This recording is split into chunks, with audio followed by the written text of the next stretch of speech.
Hey guys, what is going on? You're checking out an all new The RCWR Show coming at you for Saturday night of November 16th, 2019. Lee Sanders here. What's going on with you guys, man? A happy Saturday night. Hope your weekend is off to a good start. We are coming on just a couple of minutes removed from an all new WOW Women of Wrestling on Access TV. We're going to be talking all about that. Hey, quick reminder, as we do every single week that we come on live covering WOW Women of Wrestling Fallout. We're live right now, a couple of different outlets. We're live via the RCWR Show app. That's available for free on the Google Play Store. Make sure you're representing and you're checking that out. I'm coming out of my pocket for that app, so can't stress it enough. Make sure you're supporting.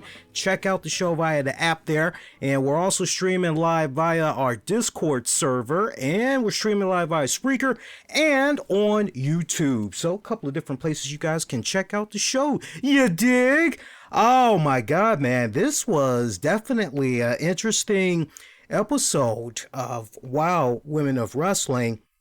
I mean, take your pick. We have finally got to see Virginia's own, the Dixie Darlings, in action. And then we had an interesting main event match concerning the tag team championships.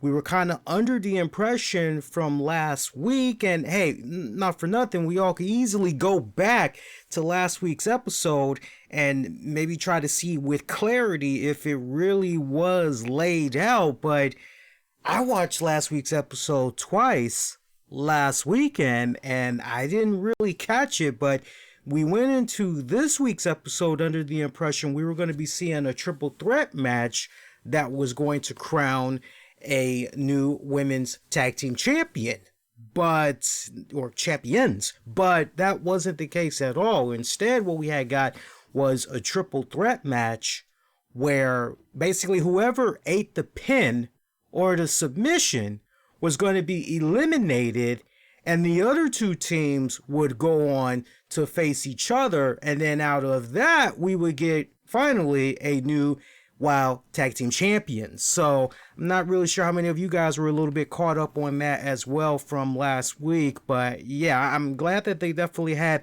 clarified that for this week's episode. But yeah, a lot of great action that we had got tonight. Let's go ahead, let's jump right into it, man.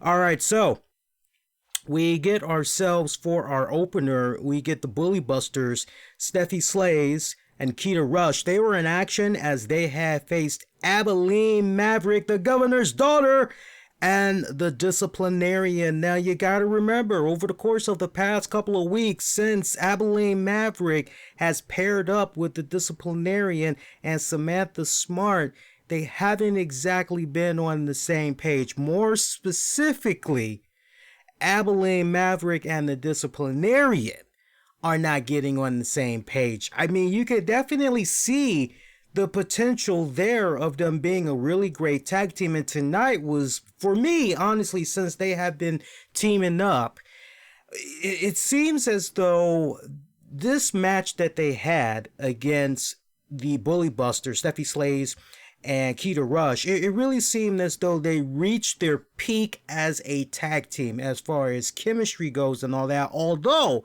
there was a little bit of, I guess you could say, showmanship a little bit going on in this one. There was a little bit of bravado that was happening in this one, more so from the side of Abilene Maverick as opposed to the disciplinarian, right?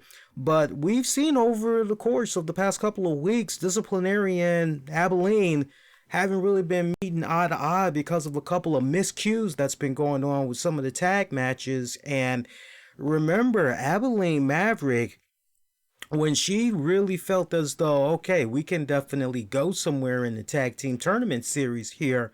Remember, it was what started off as, okay, I need a favor. Okay, could you guys, because remember, you got the rivalry there, long history rivalry of Abilene Maverick and Steffi Slays.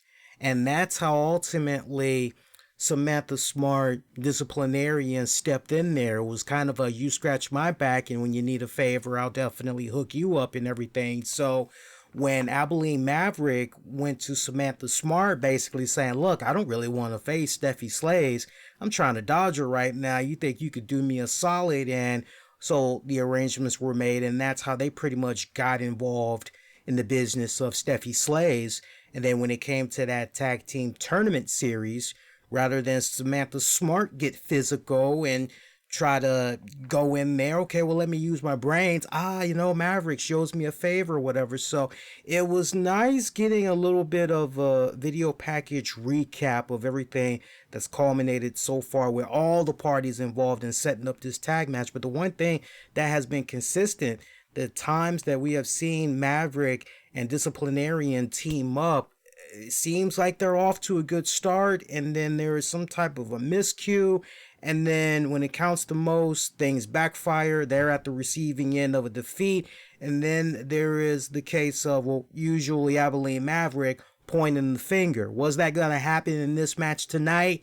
Bet your bottom dollar it sure did happen tonight in this matchup. So, but look, Bully Busters taking on Maverick and Disciplinarian, loved it. Love this matchup. This was a great opener in setting the tone for the rest of the matches that was to come for tonight's WOW. Closing moments of this matchup, though, this is where the power of instant replay really comes into handy here. And I gotta tell you, if you are AEW, if you are Ring of Honor, if you're WWE, any wrestling promotion that has, even NWA with their NWA Power Show and everything, you've got to make sure that you're watching. I don't care who you are. You should be watching what the competition is doing, because there are certain things that you can peep out from other promotions that you go, wow, well, that looks a little bit refreshing. Maybe we can kind of use a little something like that in our repertoire from time to time. And the point I'm making with that is, closing moments of this matchup between Bully Busters, Maverick, and Disciplinarian, we see Steffi Slays in a corner with the Disciplinarian fighting back and forth and everything. And Steffi Slays goes for a sunset flip on the Disciplinarian. And the ref immediately slides right in there. He's counting the 1, counting the 2, and then the ref seems to be distracted because he's paying attention to the action that's happening before his eyes. He's kind of like cuts away and his head actually goes up. He's looking at the action that's going down between Abilene Maverick and Keita Rush as they're fighting and everything. And we see Maverick, she has Rush by the back of her head, and it's okay. So is she getting ready to send her over the ref and crashing into the corner turnbuckle, or is she getting ready to send Keita into the ropes? Is she getting ready to send Keita crashing into my girl there? Is she getting ready to send her crashing into Steffi Slays there to try to break up the pin? What exactly is going on there, right? And so you see this brain fart from the referee, and the action is still kind of going on, and you're looking at the ref wondering, why isn't the ref continuing to count? It's like nothing else matters, just keep counting. And so the ref races over in between the ropes, tells the ring announcer and the bellboy, hey, I counted to 3. That's it. The Bully Busters, they won. I counted to 3. And so that's it. You're going, well, wait a minute. We didn't see the referee actually count 3. So how exactly? And the power of instant replay. Just when you're looking at this and you're going, well, wait a minute. Did we just watch a little bit of a mess up here? And I didn't jump to that off the break, because the one thing I've been very consistent on when I've been covering WOW week to week has been the awesome job by the team that handles post-production, all the editing that needs to be done. They do a fantastic job with all of that. But I was a little bit perplexed at the ending of this. And for me, I kind of felt as though, oh, well, maybe this is planting the seeds of some type of a next chapter, basically, for Abilene Maverick, the Disciplinarian and crew, right? Maybe that's why we're kind of going this route, even though it kind of looks as though the ref did not count the 3. But then we see instant replay kick in, and in slow-mo, the referee is counting the 1, he's counting the 2. There's a little bit of slight hesitation, and as he's looking to see what exactly is Abilene Maverick doing with Keita Rush, and then he just, I don't know what it was, but the hang time on that 2, he does come down, hit the mat for the 3, and then you go, oh, okay, cool. So you had the 1, 2, 3, Bully Busters picking up the W there. Now, post-match, things get pretty heated between Abilene Maverick, disciplinarian, Samantha Smart. Maverick pretty much tells them, you know what, I'm done with you guys. I've paired up with you guys off and on the past couple of weeks, and it seems like every single time I turn around, it counts the most. We aren't getting it done. And you, disciplinarian, you got some anger management issues. You need to take care of that. And she pretty much just says, I'm done. Bye. So she rolls out on them. So it looks like disciplinarian and Samantha Smart are now back by themselves. You can't help but wonder if that is a bad decision that Abilene Maverick has made, because when you really stop and think about this, yes, to a certain degree, did Steffi Slaves finally extract a little bit of revenge on Abilene Maverick? Yeah, for the brief little periods of time that she was able to get her hands on her and everything, she was, but it still isn't your ultimate one-on-one, okay, here we go. Now I'm finally getting my revenge on you. No other people I have to worry about coming to ringside. I don't have to worry about countouts. I don't have to worry about disqualifications, right? It's finally you, me, one-on-one, and this match will not end until there is a decisive victor, right? Whether that is a last woman standing or whatever, right? You insert whatever stipulation.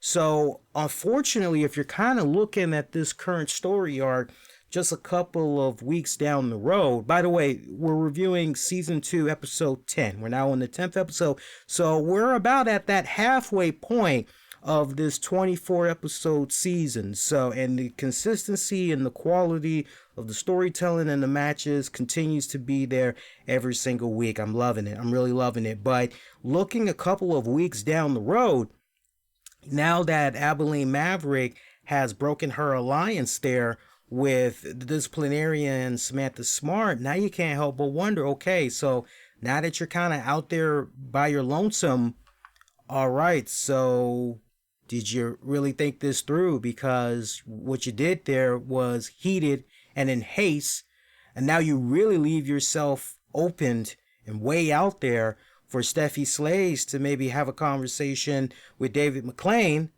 and finally get the match that she's been wanting for, been craving for several weeks now. It really goes back to last season's WoW on Access TV, and finally get Abilene Maverick one-on-one, right? Or is possibly the next chapter for Abilene Maverick, is Abilene Maverick maybe going to, who knows, buddy chum Sophia Lopez, right? I mean, what have we nicknamed her the past couple of weeks? We've called her basically the Paul Heyman, right? Because what she's got going on there is like her dangerous alliance, basically, right? Just an all-female version. So is Abilene Maverick maybe going to get buddy chums with Sophia Lopez, right? What exactly is on the horizon there? Or is it possible Abilene Maverick buddy chums Lana Starr, gets in with her and Faith the Lioness? Actually kind of a good segue too, because it pretty much sets us up for our next match that came about. And actually, it was our third match, but you know what? I'm kind of going a little bit out of order. Let's go ahead and go there, because it was a good segue anyway, right? But in action, we did see Faith the Lioness. Faith the Lioness, she was in action against one of my favorites, one of my personal favorites. And hopefully you guys are following Impact Wrestling on Twitter, because you would have seen a great little RVD clip where RVD was talking about how he was going to be back in action next week, and his girl, his girl Katie Forbes, aka Chloe Hertz, and WoW, is going to be back in action as well, and she was clapping them cheeks. I BS you not, she was clapping the cheeks, and yeah, so you're going, oh wow, back-to-back weeks on WoW, and I get to see Katie Forbes, aka Chloe Hertz, once again. Oh yeah, sign me up, man. I am so down with this, right? But yeah, Chloe Hertz taking on Faith the Lioness. Interesting matchup right here. And I didn't even think about this until they did the video package for Chloe Hertz, which was past couple of weeks. Hertz's slaves or boy toys, whatever you want to call them. In this case, let's just go with boy toys. They've pretty much been so much of a distraction, they've cost her key matches. And so what we didn't see last week that we were shown this week in setting up this match she had against Faith the Lioness was after the last match she had, and matter of fact, let's go back to that last match. The last match that Chloe had, see if I can actually pull it up here. Yeah, she lost against Sassy Massey from what I'm seeing on last week's Wow. If I'm incorrect with that, please do correct me. I don't mind being corrected, guys. I'd rather be right than give you guys wrong information. But according to my notes, it looks like Sassy Massey did defeat Chloe Hertz there. But what we didn't see that was included on this week's Wow was after the match from last week against Sassy Massey, Chloe pretty much dismissed her boy toys, singling them out, saying, you cost me my win. Y'all just haven't been working for me these past several weeks. Give me back my shirts. You guys are done. Won't have nothing else to do with you. So we see her this week. She's coming out by herself, and you're going, okay, so she's trying to be a bit more focused. Okay, she really wants to go out here, and her impression is, you want something done right, you got to do it yourself. Okay, fine. So she has this match against Faith the Lioness. Faith the Lioness, you know, what, 19 years old, right? 19 going on 20. The kid has a very bright career ahead of her. I aged her a couple of weeks ago, the last time that we had mentioned her age. I think I'd probably put her at about 23, 24 or something like that. And I probably got her mixed up with Tessa Blanchard. So I do apologize for the mix up on that. But you know, we've got this stunningly young, beautiful 19-year-old who I was very complimentary of last week as far as having a bright wrestling career ahead of her and everything. And now I'm kind of reminded just a little tiny bit of all the good things that I've said about her. It's still intact. It's still intact. But if I could just have one little, it's a little cheesy. I don't particularly care for it. We need to tweak that a little bit. I didn't like seeing Faith the Lioness come out. Keep in mind, she had the great, phenomenal match against Tessa Blanchard. Okay, and then, you know, after that, she does that squash match against the Beast, right? And you're kind of going, you know, that really wasn't, you know, too good. But she's shown key matches this season where she can really hang and everything. And just when you think she's going in a really good direction, we see a little bit of cheesiness come into play, right? Now, Lana Starr introducing her instead of Shaw Guerrero, I didn't have an issue with that, right?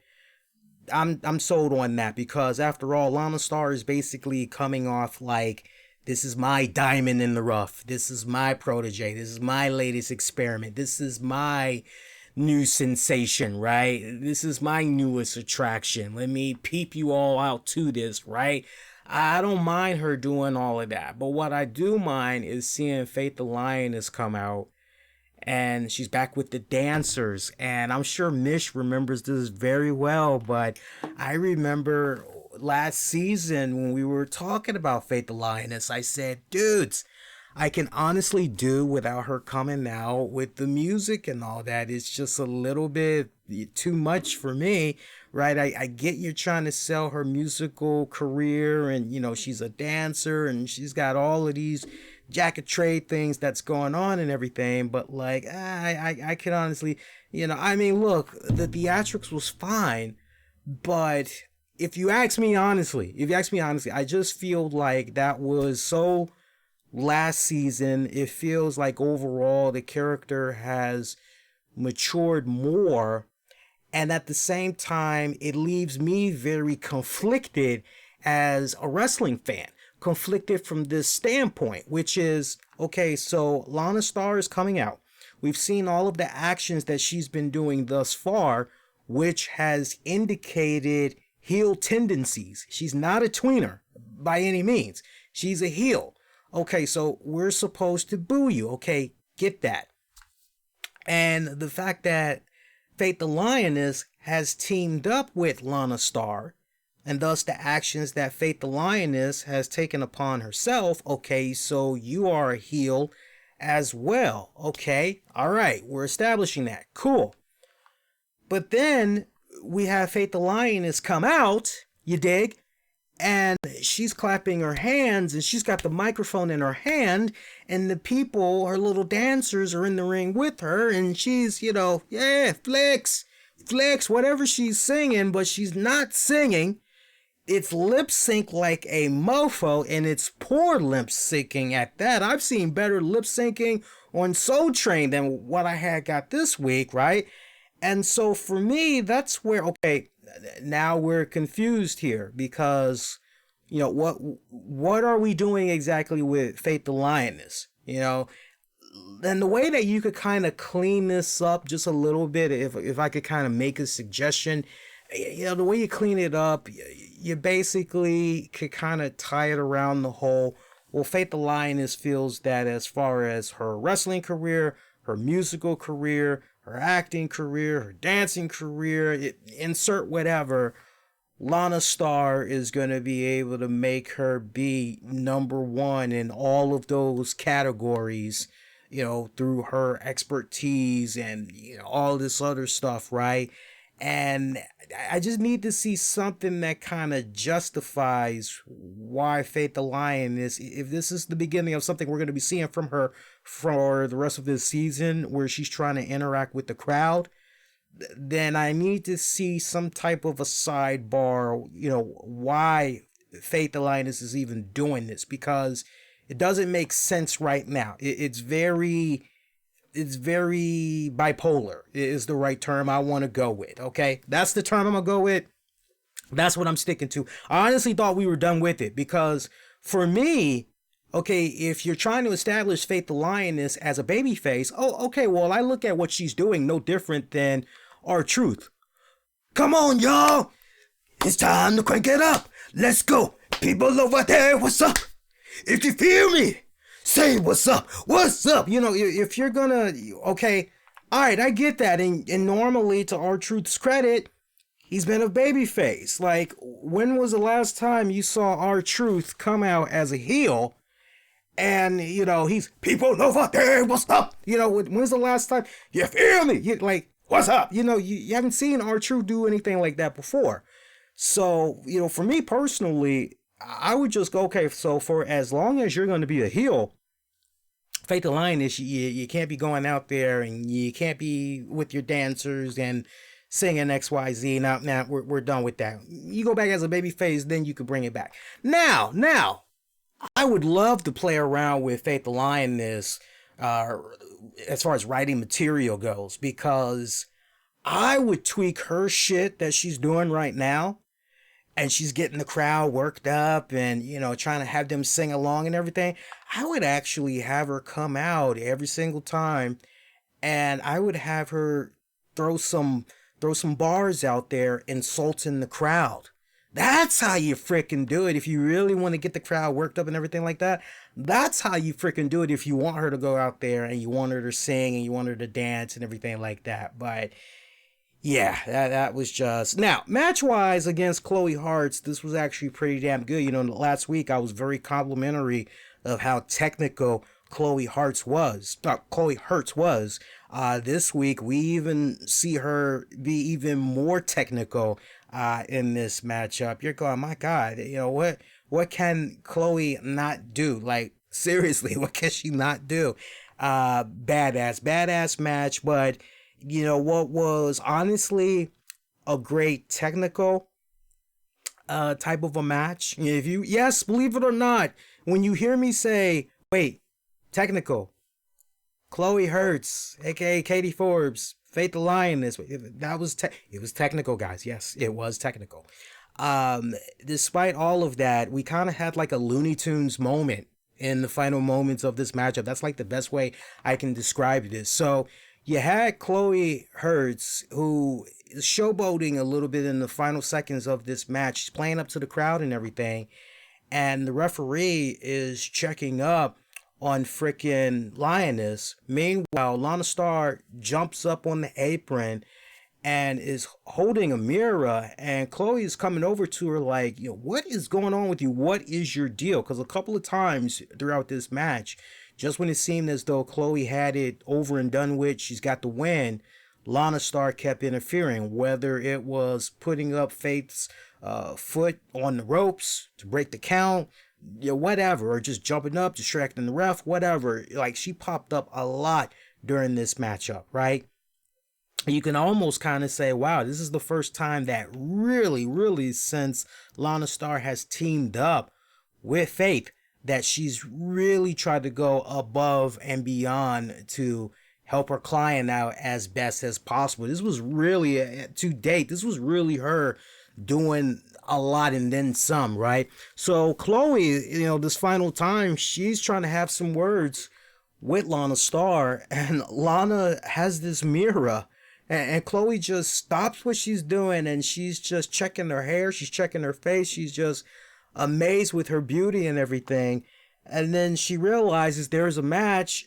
She turns around, and this is your Looney Tunes, like Lana just cold clocks her over the head with the mirror, a little handlebar mirror, and Chloe knocked out cold. Faith the Lioness goes in for the 1-2-3, pretty much over and done with. And I love how Steve Dickey and David McLean pretty much highlighted, you can't help but wonder if her boy toys would have been there if this still would have happened to Chloe Hertz. Now we don't really know here. So what's the next chapter there for freaking Chloe Hertz? Are we now going to see her crawling back to her boy toys and trying to get help from them? And is it going to be a case where maybe they say to her, sorry, but you kicked us to the curb. We no longer answer to you, blah, blah, blah, blah, blah, blah, right? And so they play a game of hard to get, right? And if that be the case, then ultimately, if you want to talk about where your next feud could possibly be, for this season at least, is it possible that the boy toys could maybe offer their services to one Princess Aussie? Princess Aussie is no longer with her boys. Remember that? You see how we do it here? Nobody else is going to come at you with that type of clarity like you're going to get right here on the RCWR show, right? So a little something to think about there. And then you have Chloe Hertz, bitter, right? Jealous. All right, boom. There's your instant feud right there, right? Something to kind of think about, something to kind of look out for the rest of this season. All right, so great tag match, by the way, with Southern Pride. What happened to Grits and Glam? I love Grits and Glam. If we're going to go with Southern Pride, I'm down with that, but I also like Grits and Glam as well. Amber O'Neal, Jesse Jones, my two favorites, man. My two personal favorites. They were in action against the Dixie Darlings. Dixie Darlings, Jolene and Jolene. Yeah, you spell it differently. Jolene and Jolene. The Dixie Darlings from Virginia, they saw in-ring action tonight. This was their debut for this week's episode.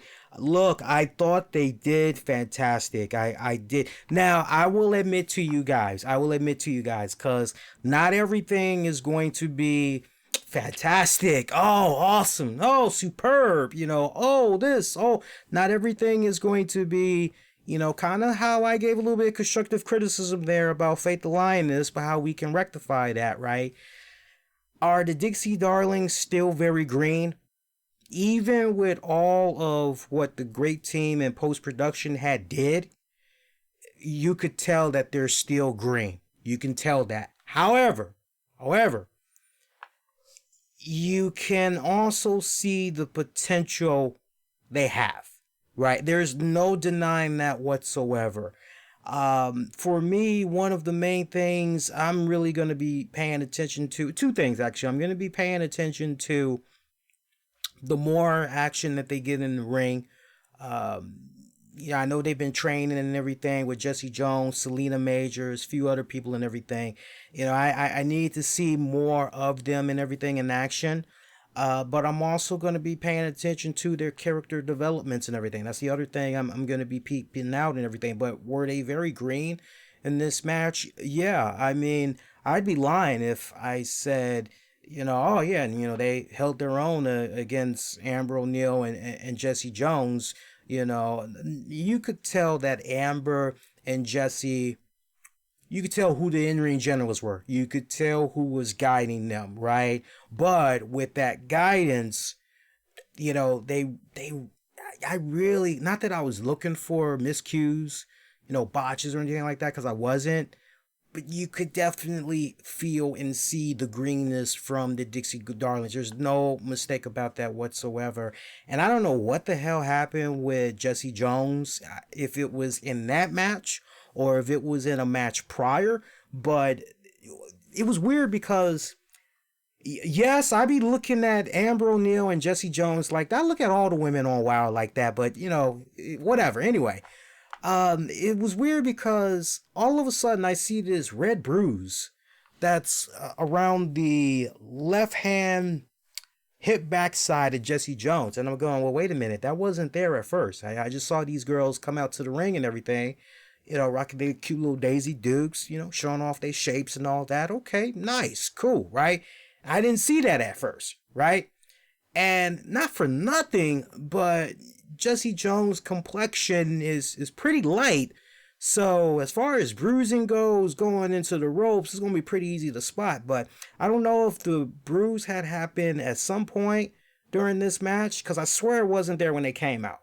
So if it happened in another match, I don't know anything about it. But for me, it kind of came off as if the bruise happened during this match. You also had a spot where one of the Dixie Darlings nose got busted open. Not as bad as what we had saw of Aaliyah from NXT this week, but it was still very noticeable. So you're going, what the hell happened right here? So, still a little green, but they showed me, the Dixie Darlings, they showed me a lot of grit. They did. They showed me a lot of grit. They showed me a lot of toughness. Don't be fooled by that cute little twin, little sweet, all good as apple pie type of look. Those girls know how to get down. They know how to get physical. I loved it. I really loved the toughness that I had saw from them. I know some people are going to be looking at this and they may even question the booking. They may say, man, Dixie Darlings should have been the ones to go over in this. What the hell? Well, if I wanted to go in that direction, I could, but I could see that argument and I could actually raise you. And the way I could raise you is, well, actually, maybe one of the ways you should have properly introduced the Dixie Darlings, maybe you should have had one of them have one-on-one action against Amber O'Neal or Jesse Jones, and then pull a page out of frickin' WWE with the Bella Twins and Twin Magic. And just when you think, okay, it's over and done with, boom, while the referee is distracted, one Dixie Darling tags herself in, rolls out her sister, has her sister hide under the apron, goes in there, and then you could kind of do that for like a series of weeks or whatever. You could do that, right? But then you're kind of left in a position where, well, David McLean and Steve Dickey got a front row seat. But you just kind of have to, over the course of a couple of weeks, that's how you just have to address it until finally you get to see both of them in action and everything. So although I can see and appreciate where some people's concerns are with the booking for this one, like I said, I can see that, I can understand it, but I could also raise the stakes and be like, nah, maybe they should have gone in this direction instead, right? So for me, I'm not really tripping over the fact that they lost in their in-ring debut against Southern Pride. I'm not tripping over that whatsoever. They still got a long, long ways to go. And I mean, not for nothing, this definitely ain't going to be the last time that these two tag teams meet up again. So I'm not tripping over that right now. But yeah, Amber O'Neal, I got to give a mad shout out to her too, because she went real technical in this matchup, man. I mean, as far as the matches of the night for me, I definitely got to give it up to, just looking at this card here, I definitely got to give it up to Chloe Hertz and my girl, Faith the Lioness. I'll give it up to them, but I also got to give it up to Southern Pride and the Dixie Darlings. I felt those were the main two highlight matches of the night. So if you haven't checked out WoW yet, go out of your way, check it out. But yeah, I don't think I have anything else to add to Southern Pride taking on Dixie Darlings. Unless you guys want me to comment a little further, then we can definitely go on to our next matchup. We got one more match to talk about, But first, we got a couple of sponsors that we want to recognize and some Patreon shout outs. Don't worry, folks. It's not as lengthy as it was last week, because I know the past couple of weeks we got hit with a lot of sponsors and everything, but things have actually gotten a bit smaller since the last couple of shows that we did.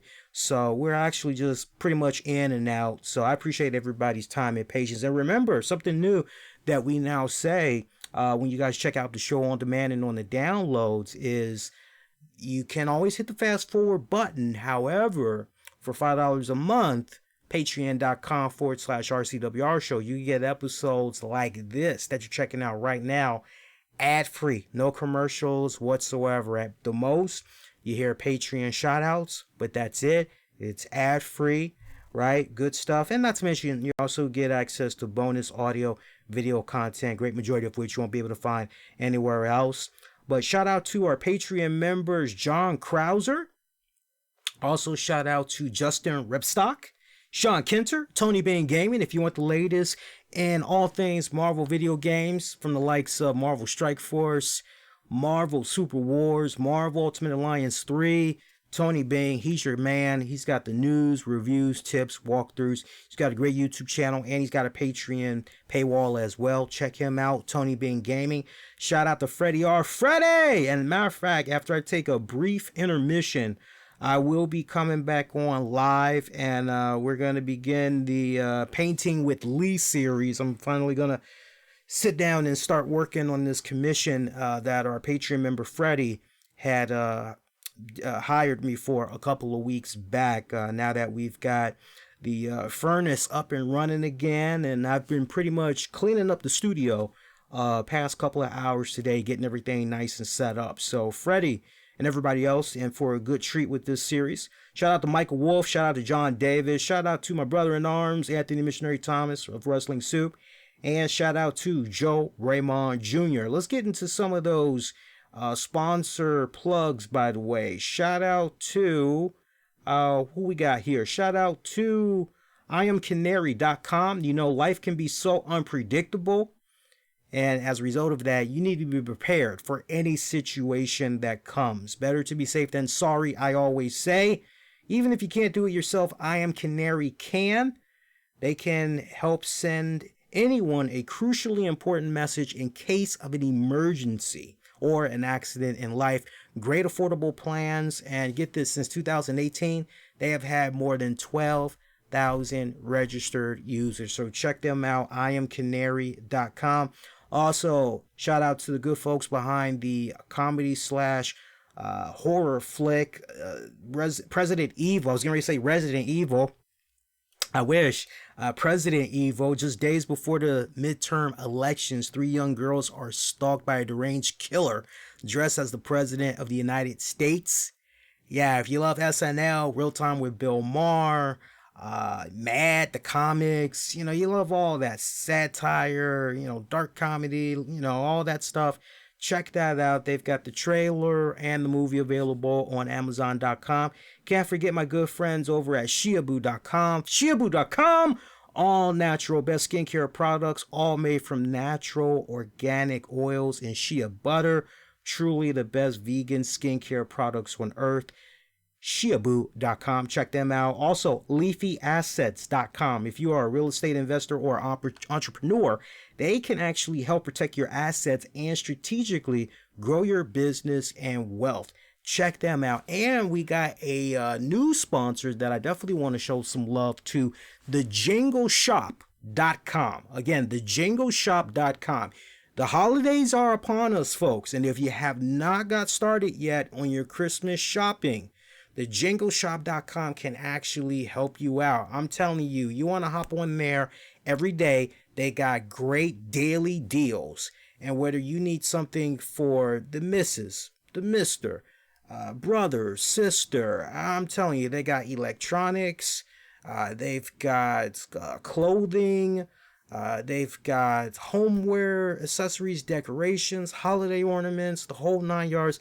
You can find a little bit of something and all things in between at TheJingleShop.com. So definitely check them out. Appreciate all of the sponsors that we get to work with on a weekly basis, as well as our Patreon members. All of these guys, without them, content like what you're checking out right now would not be made possible. Gino, appreciate the super chat, my friend. Hope your weekend is pretty good. Thank you for that. Appreciate that. And if you all would like to do a super chat as well, you could do that as well.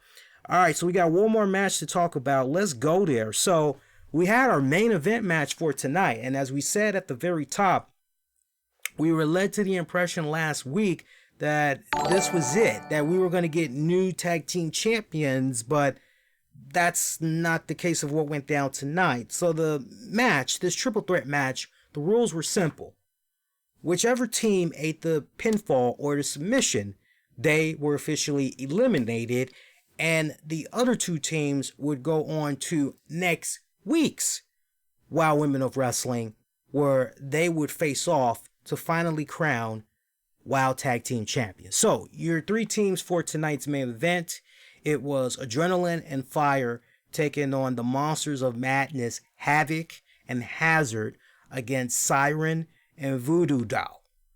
You know, great matchup. I wish I could really dive all in and really comment on just the technical aspects and all of the brawling and all of this other, but I really can't, because sadly, you know, this was a match where you only had about, even after the introductions and everything, you had about 7 minutes, right? 7 minutes to basically tell the story, right? I mean, they flowed, all the tag teams in this, they flowed very well. Come on, with those names that I just mentioned, you know, you can't go wrong. Was it entertaining? Yes, it was definitely entertaining. For me, I just, sometimes, I just wish, and look, just to defend WoW a bit, you know, there are some weeks when it comes to their main event match that we do get more time for these people to tell their story in the ring. But when you've only got like 7 minutes, right? And I can only imagine what the actual full length of the match was, which is kind of what I was, just a follow up from last week. It would be really awesome if in some instances, you know, I get it for time restraints for Access TV. I get that. But it would be really badass if sometimes we can go on the WoW website and we could see full matches in its entirety and be like, okay, so this is how it all had panned out. Okay, great. But yeah, 7 minutes, you know, it's really hard to kind of sink your teeth into it, especially when you're getting ready to set up the web stream and everything. But we did see, now one thing I will touch upon, and I don't need to be long-winded with this, Siren Voodoo, they got eliminated. They were the ones that had ate the pin in the submission. So as a result of that, your two finalists, it's going to be the Monsters of Madness, Havoc and Hazard. They're going to be taking on Adrenaline and Fire. Did I kind of call this, or did I call this? I told you guys I was showing favoritism towards Amber O'Neal and Jesse Jones. I said I could see them win it all, but I also had said Adrenaline and Fire, I could see them winning it all too. So I told you guys those are my two that I'm seeing to win it all. So it's really looking as though it's going to be Adrenaline and Fire. But we got one more episode to go until we can see if that's exactly where it's going to go. So Adrenaline and Fire taking on Monsters of Madness next week. That should be fucking insane. And the other thing that I'm looking at, hey, little buddy, excuse me a second. Hey, little buddy, what you doing? What you looking for? Would you like to make a cameo? I think my little furry daughter wants to make a cameo here. Come here. Come here. I know what you want. You're hungry, aren't you? You're hungry? Come here. Come here. Up. Up. Okay, we're going to eat in a little bit. All right. And my furry little daughter, Maggie.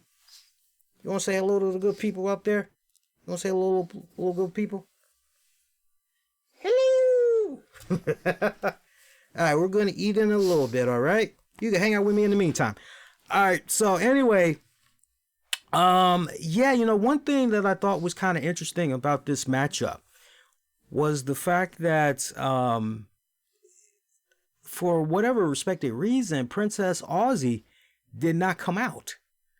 And I thought that was kind of interesting there, because remember what we've been talking about off and on the past couple of weeks, which is, okay, so Voodoo Doll, Siren, they've got Princess Aussie. They've pretty much got like an ace in the hole. They've got like their we're gonna have anything we want pass in their back pocket, and they can pretty much use this anytime they see fit, right?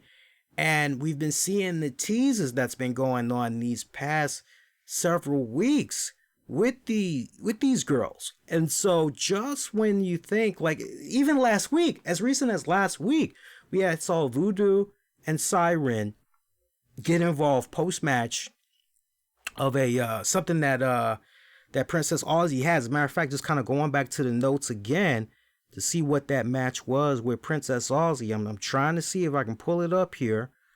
See, Princess Aussie, where are you? Where are you? Trying to see. I don't see her.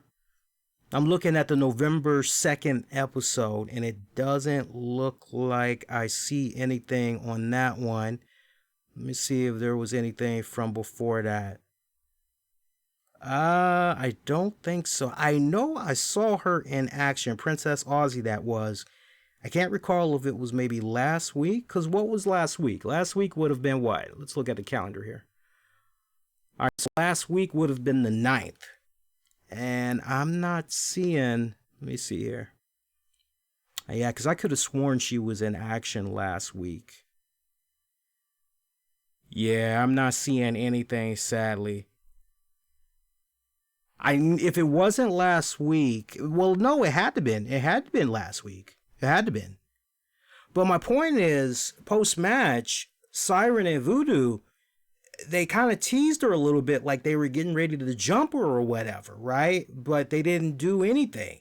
You know, so once again, it's like these mind games, and then not for nothing, but even before that, if I remember correctly, there was something that had involved the Psycho Sisters, and they kind of made their presence felt around that time period as well. So I was a little bit perplexed that we didn't see some type of a sidebar with those girls and Princess Aussie to set up the main event match for this week. Now, that's not saying, well, you know, we're not going to see them make their presence felt in some form for this tag team championship match next week. But I was just kind of left scratching my head a little bit because I was kind of under the impression, just kind of like how Razor went out and got Homegirl for the Psycho Sisters, right? Mesmeriah. Like, okay, and Razor pretty much had said, hey, you know, with a girl like Mesmeriah, yeah, as far as getting the Wild Tag Team Championships go, you know, oh yeah, you know, we're definitely going to be getting that. It's like a lock in, right? So now you just can't help but wonder, well, what exactly was the whole point in playing these mind games, kidnapping Princess Aussie, if when it counts the most, you're not going to start capitalizing whatever, I put a spell on you because you're mine. I'm thinking of, who sings that? Who sings that? Hey, Siri. Oh, Siri doesn't want to speak to me today. Hey, Siri. Who sings I Put a Spell on You? Was it Creedence Clearwater Revival? I Put a Spell on You is by Annie Lennox. No, it ain't. No, you guys know exactly the version I'm thinking. I'm pretty sure it's Creedence Clearwater Revival in their versions. You know, because you're mine, I put a spell on you. Right? Everybody has sung that song over the years, but their version was honestly the best. But anyway, before I get too sidetracked, yeah, it's like whatever spell they put on her, it's like, come on, capitalize on it already. Like, what the hell? So for me, what looks like a peculiar moment has me even more curious now. Okay, so what is the intent here with hooking up with Princess Aussie, right? But more on that hopefully next week, right? But when it's all said and done, yeah, going into next week's episode, which should be a great episode. I'm hoping that rather than 7-10 minutes, we can get like at least a 15-minute main event match there for that tag team tournament, since it is for the tag titles. It's going to be Adrenaline and Fire taking on the Monsters of Madness, Havoc and Hazard. I'm looking forward to that. Should be really good. But once again, out of your 4 matches for this week, I definitely got to give the mad props once again to Chloe Hertz, a.k.a. Katie Forbes, taking on Faith the Lioness. And I definitely got to also give the nod to Grits and Glam, a.k.a. Southern Pride's Amber O'Neal, Jesse Jones, taking on the Dixie Darlings, Jolene, basically, right? I'll give it up to them. I'll give them those nods. Also, it's fun in between the shows when we learn something kind of cool, when we see new characters or whatever like that. But what makes my job even more cooler for covering women in wrestling is like when I just take the time out to go out of my way, read up the bio of some of these women, and then find out if they have worked for any other wrestling promotions. And as complimentary as I have been of my girl Serpentine, who was also Cobra Moon, who we've seen last season on WoW, and we've seen her on this current season, I did not know this until the other day in preparation of talking about WoW tonight. But, and I asked you guys this question as well, and I wouldn't be surprised if some of you guys didn't know this, but, and please don't fake, all right?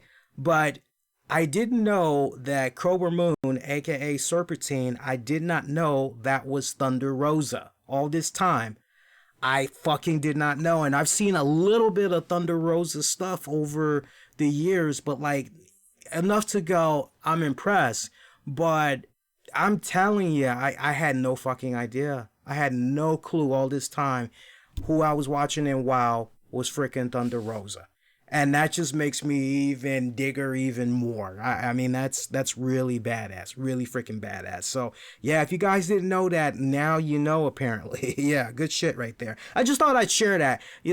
I was hoping that it was going to be a case where Serpentine was going to be in action tonight, and I was going to kind of be able to say something there, but it didn't present itself. So I just felt that was a good little sidebar. That was kind of something cool to give you guys. Feel free to comment and share your did you know, because maybe there's some more cool little nuggets of bet you didn't know this as well that we all could share with each other here.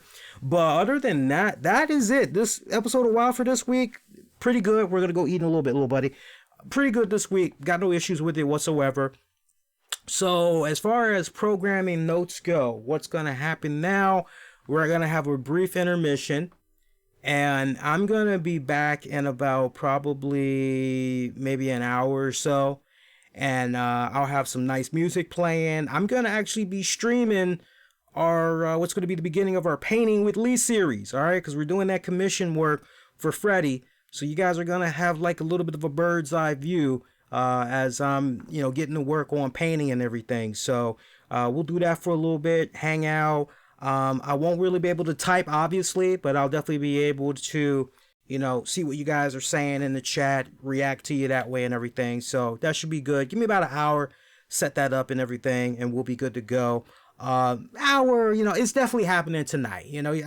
I'm not really in a rush to, like, by this time. I just know it's probably going to take me about an hour just to get situated and everything. Everybody else will be back live with you guys Monday, November the 18th at 11 p.m. Eastern, as soon as WWE Raw goes off the air. You know how we do it there on that show. Going a little bit all over the place on that Monday night show. So check that out. Also, Be Kind, Rewind. Check out previous episodes you may have missed, available on demand and on the downloads. Put a couple of good stuff out there. And do consider being a Patreon member. For 5 smackaroos, you get access. And that's not per content. Just flat out $5 monthly. You get access to a boatload of audio, video content, exclusive content. Great majority that's not shared as free-for-alls. So do consider being a Patreon member, patreon.com/RCWR Show. All right, guys, that is going to do it. I'm wishing all y'all to be safe. Most important, be kind to one another. I will see you guys the next go round. Those of you that's going to be waiting for this on demand and on the downloads, give me about 30 minutes at most. I just got to amplify, clean it up, noise removal. That's pretty much it. And you guys will have it for your downloading listening pleasure. All right, that's going to do it. Ta-ta for now. Check y'all out later.